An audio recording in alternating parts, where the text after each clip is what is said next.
Hello there. I bet you think writing a web server in C is actually pretty difficult. It's actually not that bad. Sure, other languages have their fancy libraries, but we're going to use our bare hands and chisel out a basic web server in C with Vim. All right, now in Vim, I am going to make a main.c file. I am going to start off with a basic int main. I don't need anything in there, and at the end I should return 0.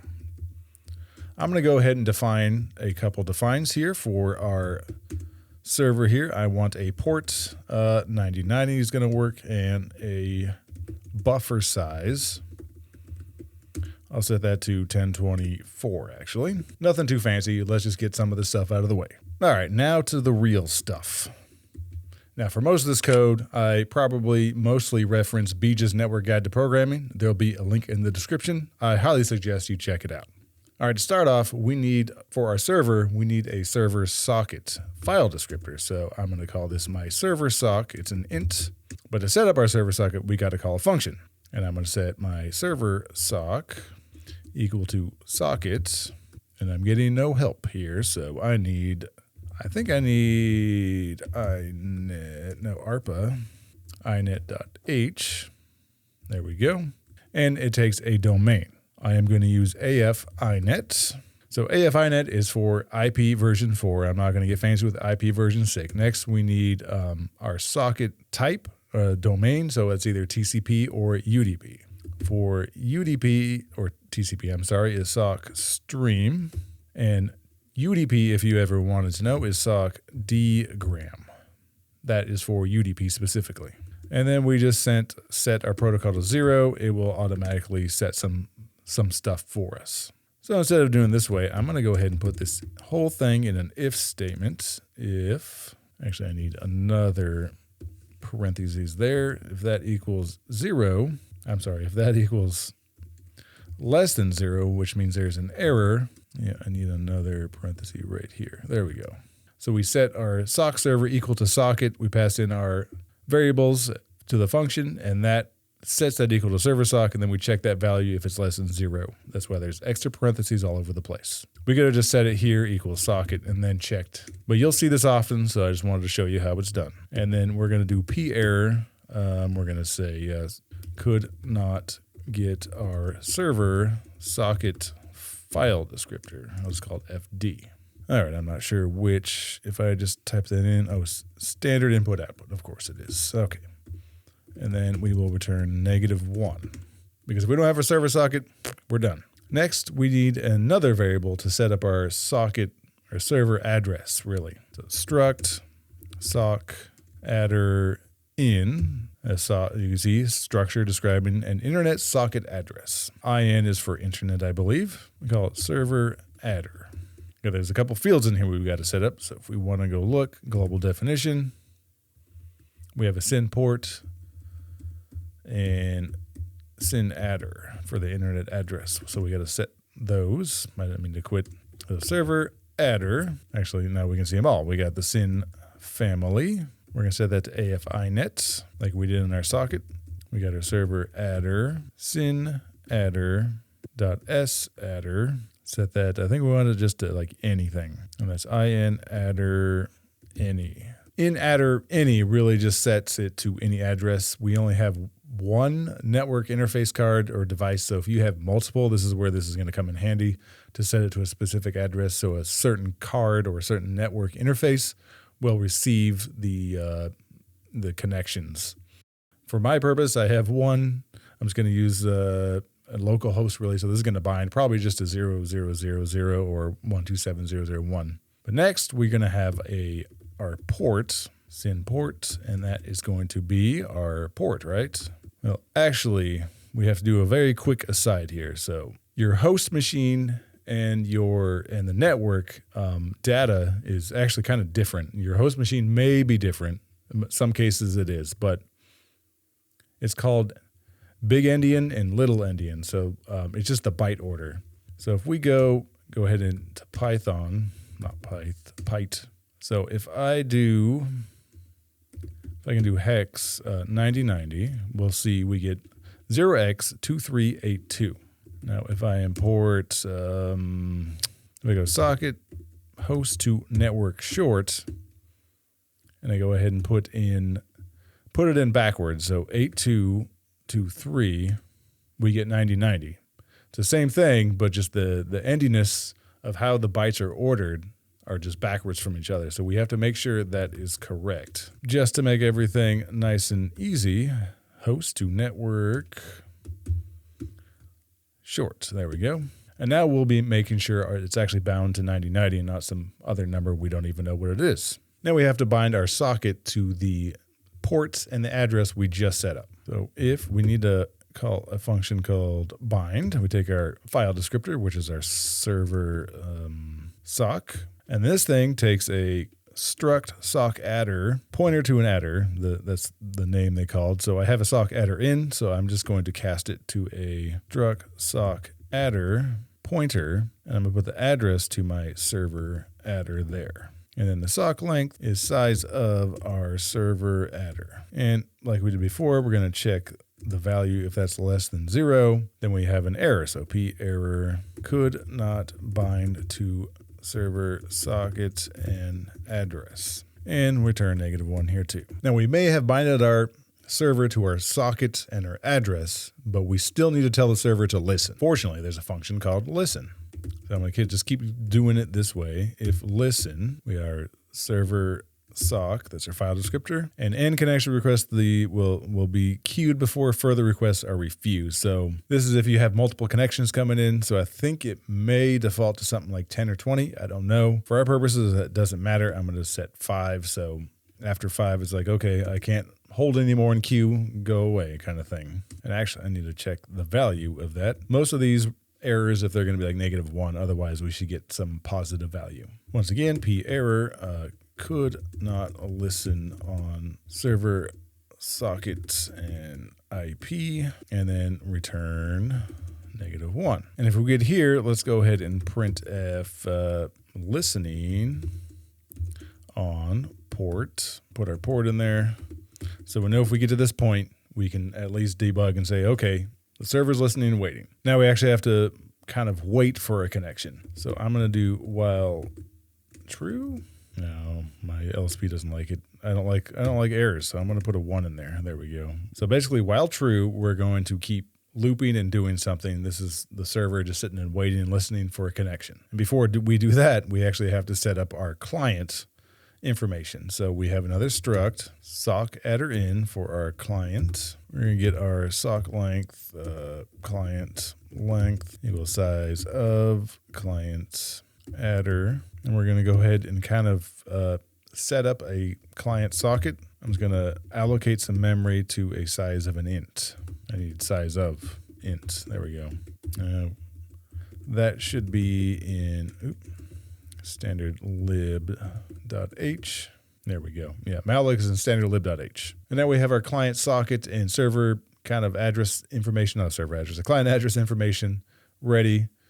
We need to accept the connection. This will sit and wait until something is actually coming in and we'll accept it. So we're going to get our client socket. Actually, I'm sorry. We're probably going to have to dereference that because this is going to return just a normal int that is accept. We're going to listen on the server address. That may trip you up. The file descriptor is waiting, says await a connection on socket file descriptor. So you might think we just have the client, but the server is the one who's listening and is going to accept.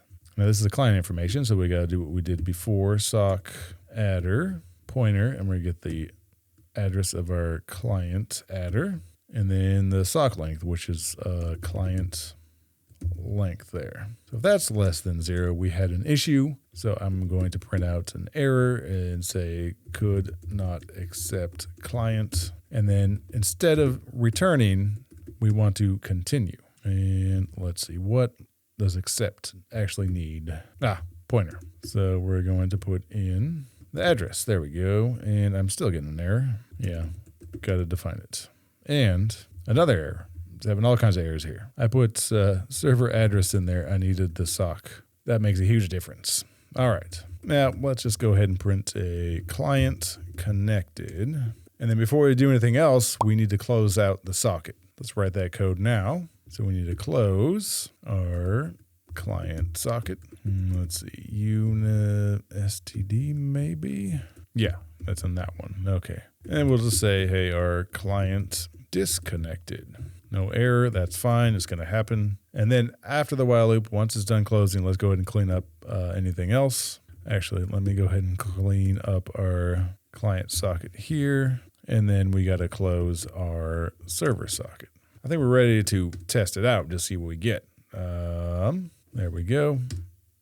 All right, we're listening on port 9090. So if I open up a new tab and go curl, I'll just do 127.0.0.19090. And to reply from server, let's see what it said over here. Client connected, client disconnected. Awesome. So our server's good. All right, let's go back in there. So we said we're going to do a web server. So we're kind of ready to go with our web server, but we just need to serve HTML. All right, so I'm just going to go ahead and create a function up here called send HTML. We're going to need our sockets file descriptor. I'll just call it sock. Const char. We'll just say file. That way we can open the file and send it. So speaking of which, let's go ahead and make a file.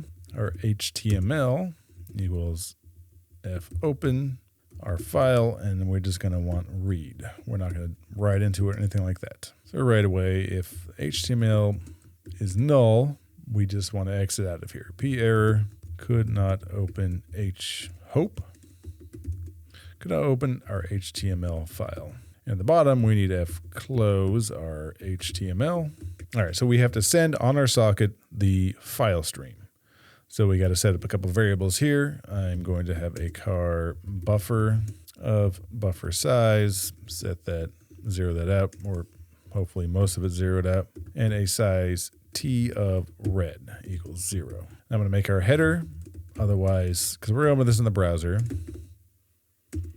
we're going to set a kind of standard header here, http 1.1, 200, okay, return carriage, new line, content type equals text, HTML, and then this is, you want a return line, return carriage, new line, return carriage, new line. That's when we know the header's done. Now we can send on our sock, the buffer, send our header, size of header, and 0. We want, sorry, we got to dereference our socket. Suspicious use of probably size of. That's because I actually want string length. So we're going to send the header. The web browser is going to see this information. Okay, we got HTML coming in. Now we got to send the file. So it will display it. So basically we're going to read our file into our buffer and send the buffer. One amount of 1024 bytes at a time. So while red equals, we need to send again, don't we?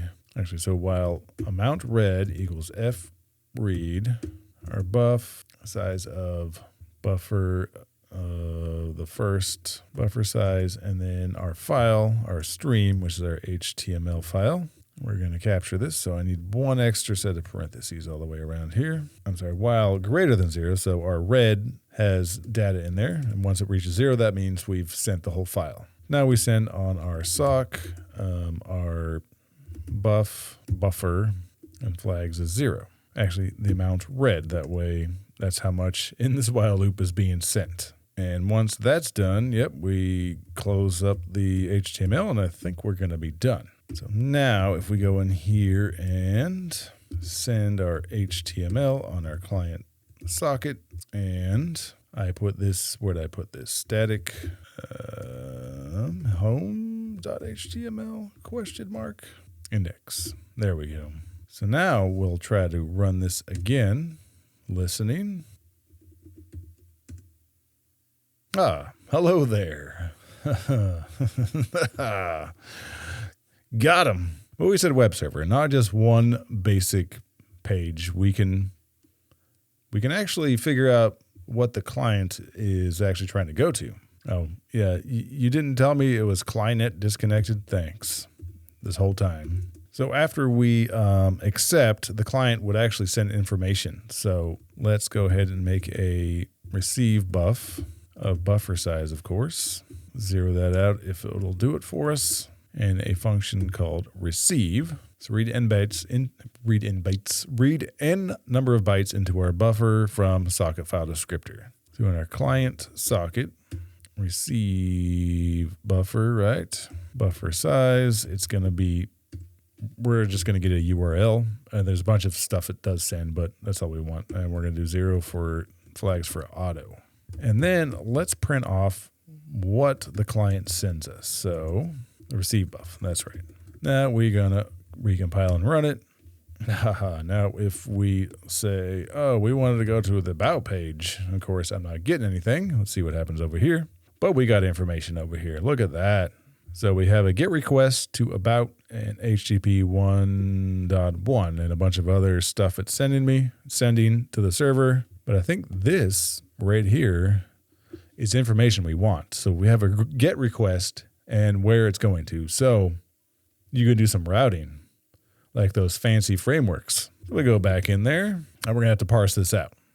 So I'm going to make a little token, and I'm going to set that equal to receive buff plus 5. That's just going to move us forward to where we want past the GET.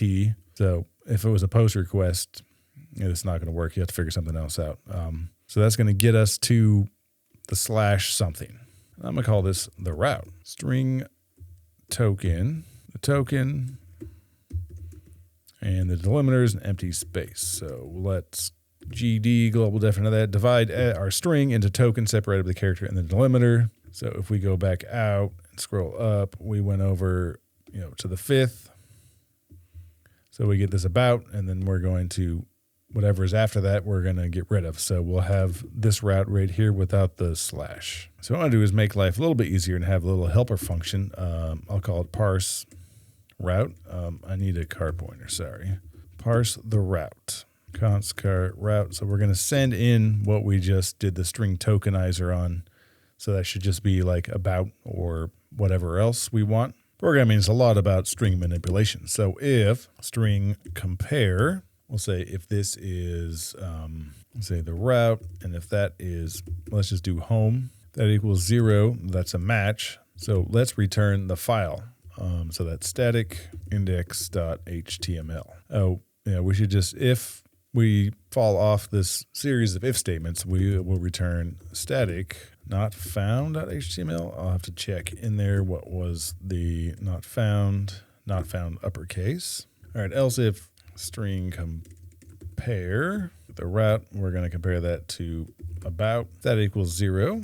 Let's return static about.html. And if you notice, I put a little fave icon up in there, string compare. So the browser is going to request that fave icon. So favicon.ico, I believe. That equals 0. Return static favicon.ico. So back down in our while loop, we have this route. So we call our send HTML. We have our client's socket, and then we're going to just call the function parse route and pass the route in there. Now I think we have ourselves a little web browser going on here, a web server. Compile and run that. We'll see if it actually works.